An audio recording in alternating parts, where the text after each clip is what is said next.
One of my favourite words now is intention. People use the word purpose. I like the word intention because I think we all have an intention, a subconscious reason for being, for doing and for acting. Your intention when you share it in a social network comes through very strongly. What your actual intention for connecting with people and for being there. Are you a giver or are you a taker? If you're a true giver, you actually learn to receive, and that's much more powerful in your life.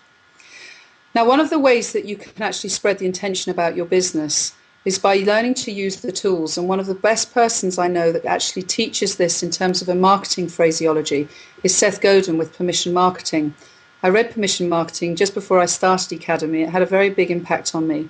Seth Godin talks about turning strangers into friends and friends into customers, creating a world where you have permission to talk to people when they want to talk about a subject that's of interest to you. If you don't follow this pattern, you can often be seen as a spammer. And unless you actually start to gain permission from people to talk about what you want to talk about with them, people aren't going to like you and they're not going to respect your opinion in the same way. So what is permission marketing? Permission marketing, I like to see it as a funnel. If you can imagine at the top, you create your visibility. So you blog and a large number of people will see it. And some people will think that that blog is relevant and some people will think it's irrelevant to them.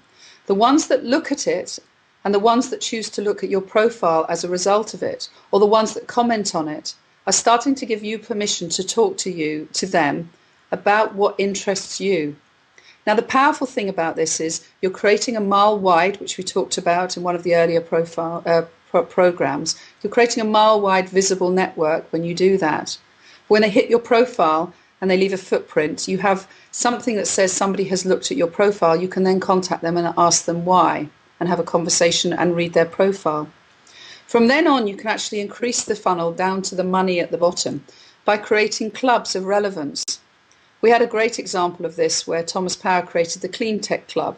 We didn't know inside Ecademy how many people were actually interested in clean technology, renewable energy, until he did a blog and created a club, and within 5 days 1,100 people had emerged from inside the network that just wanted to talk about that product.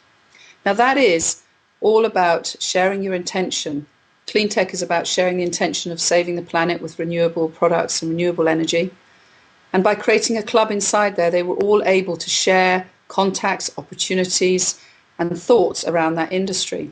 So think about yourself. What permission are you wanting to get from people to talk about your products? Blog about it, create the visibility, increase your credibility on your profile by the amount that you say on your profile, and direct them towards a club once you feel that you can achieve that. Leading a club's not easy, but it can be incredibly powerful for you.